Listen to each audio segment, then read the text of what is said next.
again tonight. I'm coming down with a bit of a cold, are we? Anyway, tonight I would like to focus on. I'm sorry, but the cameraman has got a bit of a cold. It's all right.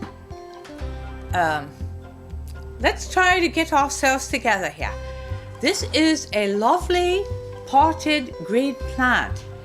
It's not flowering, as you can see, but it doesn't matter because sometimes it's just nice to have a soothing green potted plant in your environment. It doesn't have to have a spectacular bloom, you know?